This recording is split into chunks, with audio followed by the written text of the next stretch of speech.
Nick Kyrgios. Du basket et un quart de finale européen ce soir. Nanterre joue son quart de finale de Ligue des Champions face au Virtus Bologne à domicile à partir de 20h30. Et puis du handball pour terminer également avec la 19e journée de Lidl Star League. Le PSG leader reçoit Istres, Nantes son dauphin joue à Cesson-Rennes et Montpellier 3e au classement se déplace à Dunkerque. L'invité du jour. C'est pour les amateurs de boxe le rendez-vous de l'année, on peut le dire quasiment comme ça, le samedi prochain, le 30 mars à 20h. Tiens, pour ceux qui nous suivent via Facebook, hop, je mets la petite affiche. C'est le gala de boxe de la Montluçonnaise, ça se passe à la Halle des Sports. N'oubliez pas de réserver vos places pour cette grande soirée. On en parle ce matin avec Charline Nermont. Bonjour Charline. Bonjour Damien. Et merci d'être avec nous ce matin, secrétaire adjointe de la Montluçonnaise Boxe. Et puis le président est là, Jacques Drumès, bonjour. Bonjour. Et merci d'être avec Merci nous. de votre accueil. Eh bien, il n'y a pas de souci pour parler donc de cette grande soirée de la Montluçonnaise Boxe. Je le disais, c'est l'un des gros rendez-vous de l'année pour le club, ce gala. On a tendance depuis quelques années, plutôt que de faire deux petits galas, de faire un grand gala et essayer au maximum d'attirer un plus grand public possible.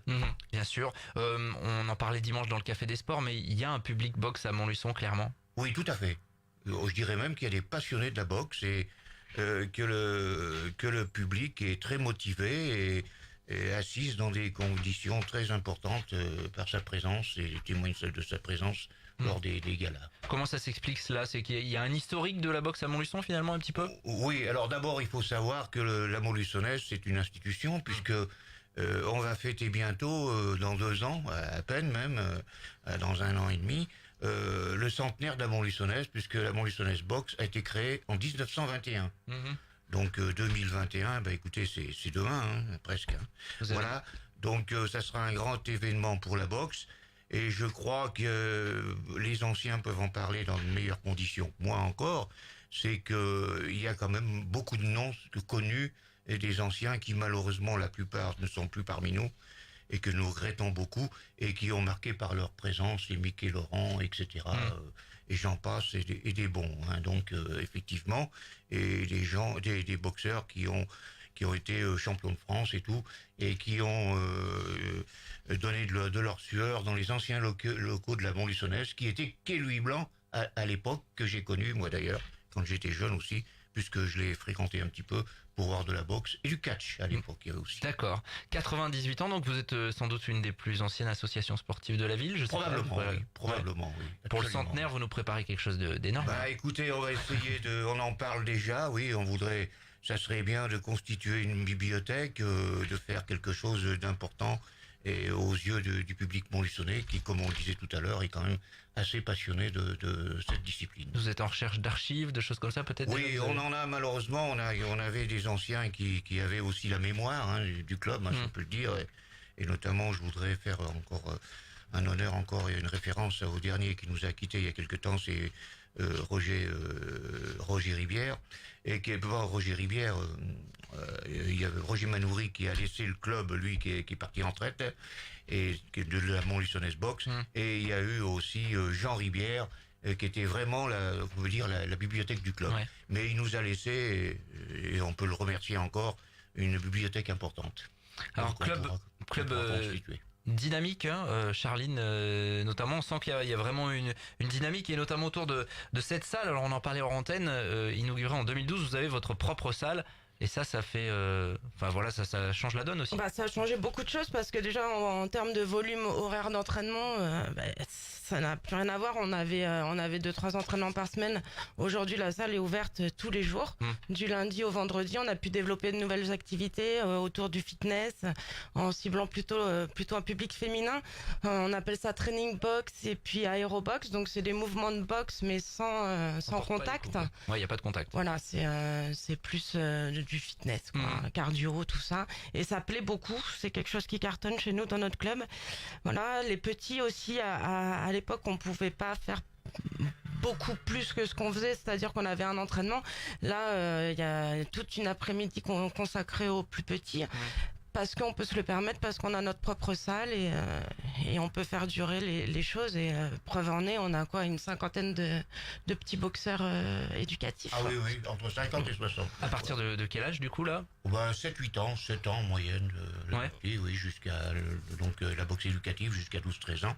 Et on en a cette année de la boxe éducative qui vont passer en boxe amateur la prochaine saison. Plus besoin de réserver des créneaux donc dans une salle municipale. Forcément, ça change la donne. Vous avez adapté la salle d'ailleurs au fur et à mesure face à la. Oui, adapté. Alors, on est un peu, excusez-moi, et toute prétention gardée, on est un peu victime de notre succès et grâce à tout le monde surtout. Ah oui, il faut le dire. Vous pouvez le dire, allez-y. On est presque exigu maintenant.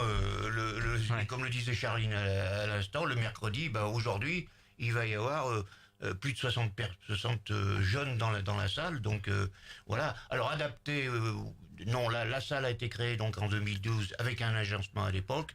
On l'a modernisé par du matériel un peu plus récent. Ça a été encore le cas en fin d'année, par du pitch and ball, des choses comme ça. Et donc, mais autrement, il nous faudrait un peu plus de place maintenant. Et comme on est dans des locaux privés, c'est difficile de pouvoir s'agrandir. Bien sûr. Charline, tu parlais des nouvelles pratiques autour de la boxe. Ça, c'est important. Ça a permis un peu de diversifier les licenciés finalement. Oui, c'est ça. Comme je te disais, c'est beaucoup plus de public féminin aujourd'hui, de tous âges aussi. On peut en faire beaucoup plus tard qu'avant parce que voilà, c'est peut-être moins violent sur ce type en tout cas de pratique. La boxe loisir aussi, c'est toujours aussi ouvert. Ça va vraiment du plus jeune au plus ancien. Je sais pas quel âge est le plus ancien, mais ça doit être pas loin des 70, je pense. Ah oui, quand même. Il y a tout âge, de 7 à 77 ans. Allez, on va prendre. D'accord. Bah oui. Voilà, pour paraphraser certains artistes. Oui, c'est vrai qu'il y a une ouverture parce que peut-être qu'auparavant les gens hésitaient. La boxe, c'est la violence, etc. Ça a changé finalement et il y a des pratiques qui ont permis finalement d'attirer d'autres publics. C'est sûr que Jacques parlait de l'époque du quai Louis Blanc. À l'époque, c'était que des grands gaillards, de la sueur, des larmes et puis on se cogne sur la tête. Vous pouvez en parler à Michel Guerrero, notre entraîneur. Lui, ce qu'il dit, c'est qu'à l'époque, il n'y avait pas trop de psychologie. C'était allez, vas-y petit, monte sur le ring et puis ça a bien changé. Tout. Alors que maintenant, on se rend compte quand même que c'est pas un sport de brut. Il y a plein de choses à développer. Et puis les derniers Jeux Olympiques, par exemple, ont fait beaucoup de bien aussi, je pense, sur l'image qu'a la boxe. Quand on prend des boxeurs comme Tony Yoka, Estelle Mosley, tout ça, c'est des boxeurs qu'on a dans la tête et on se rend compte que ça va au-delà du sport de brut. Alors là, ça sera le grand gala, donc on rappelle cette grande soirée samedi à 20h à l'Halle des Sports. Déjà on va être pratique. Jacques Drumès, comment ça se passe? Il faut réserver? Est-ce qu'on peut venir le soir sur place directement? Oui, alors non, vous pouvez prendre des billets à l'entrée. Il n'y a pas de réservation de place numérotée d'une certaine manière. La seule réservation, et j'attire votre attention parce que il ne reste pas beaucoup de tables, nous avons des réservations de tables et je rappelle à nouveau le numéro de téléphone. Vous appelez le 06 26 82 21 18 et il y a encore des tables disponibles, on appelle des tables VIP, mais qui sont ouvertes à tout le monde en définitive. Avec une petite collation en fait pour avec assister. Une collation et une bouteille de champagne qui est mise à disposition bien sûr.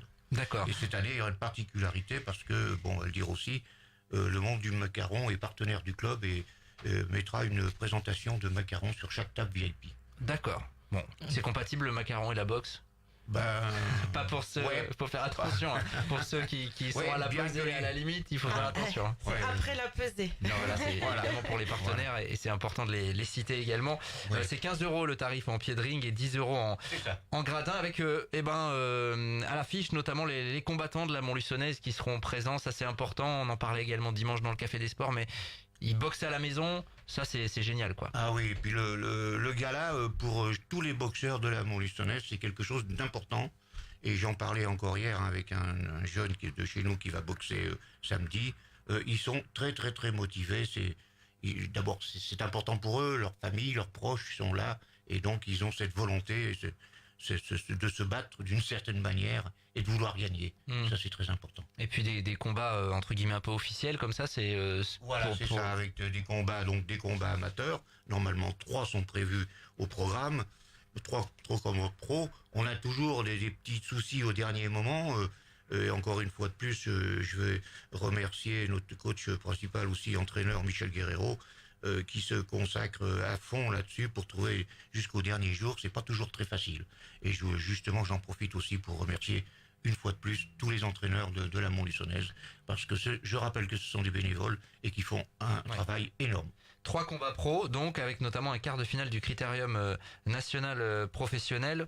Qu'on se rende bien compte pour ceux qui connaissent pas, c'est vraiment du haut niveau, et comme le disait Michel l'autre jour également, c'est que là c'est une compétition, donc ça va pas tricher quoi, en gros. Absolument pas. C'est avec un arbitre fédéral, bien entendu, de la fédération qui est sur place, donc ça compte pour le championnat national. Voilà, et puis il y a une compétition derrière, donc on sait que les boxeurs vont tout donner, on sait à quoi s'attendre. Ils viennent pour voilà. C'est du 100% français, donc c'est du 100% français. Made in France. C'est des boxeurs qui s'entraînent et qui vont tout donner pour faire du beau spectacle, ça c'est sûr. Et puis nos petits boxeurs amateurs aussi vont tout donner parce qu'ils sont chez eux et que c'est la récompense de leur année, quoi. Exactement, c'est ça. Et donc c'est à suivre à partir de 20h samedi à la Halle des Sports. En gros, ça sera c'est quoi, c'est une dizaine de combats, 11 je crois. Oui, c'est prévu entre 10 et 12, mais une très belle soirée en perspective. Très belle soirée, n'hésitez pas à réserver. Voilà, exactement. Samedi 20h à la Halle des Sports pour découvrir aussi tout le travail qui est fait en amont par la Montluçonnaise Boxe. Merci à tous les deux. Merci beaucoup d'être passés à notre micro. Bonne soirée de boxe donc samedi à la Halle des Sports. C'est à 20h, 7h55 sur RJFM. Il y a du monde qui arrive et on va continuer le direct. À tout de suite.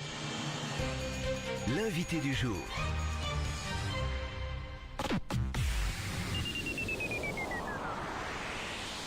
Brico Dépôt fête le printemps. Découvrez notre chapiteau dédié aux aménagements extérieurs.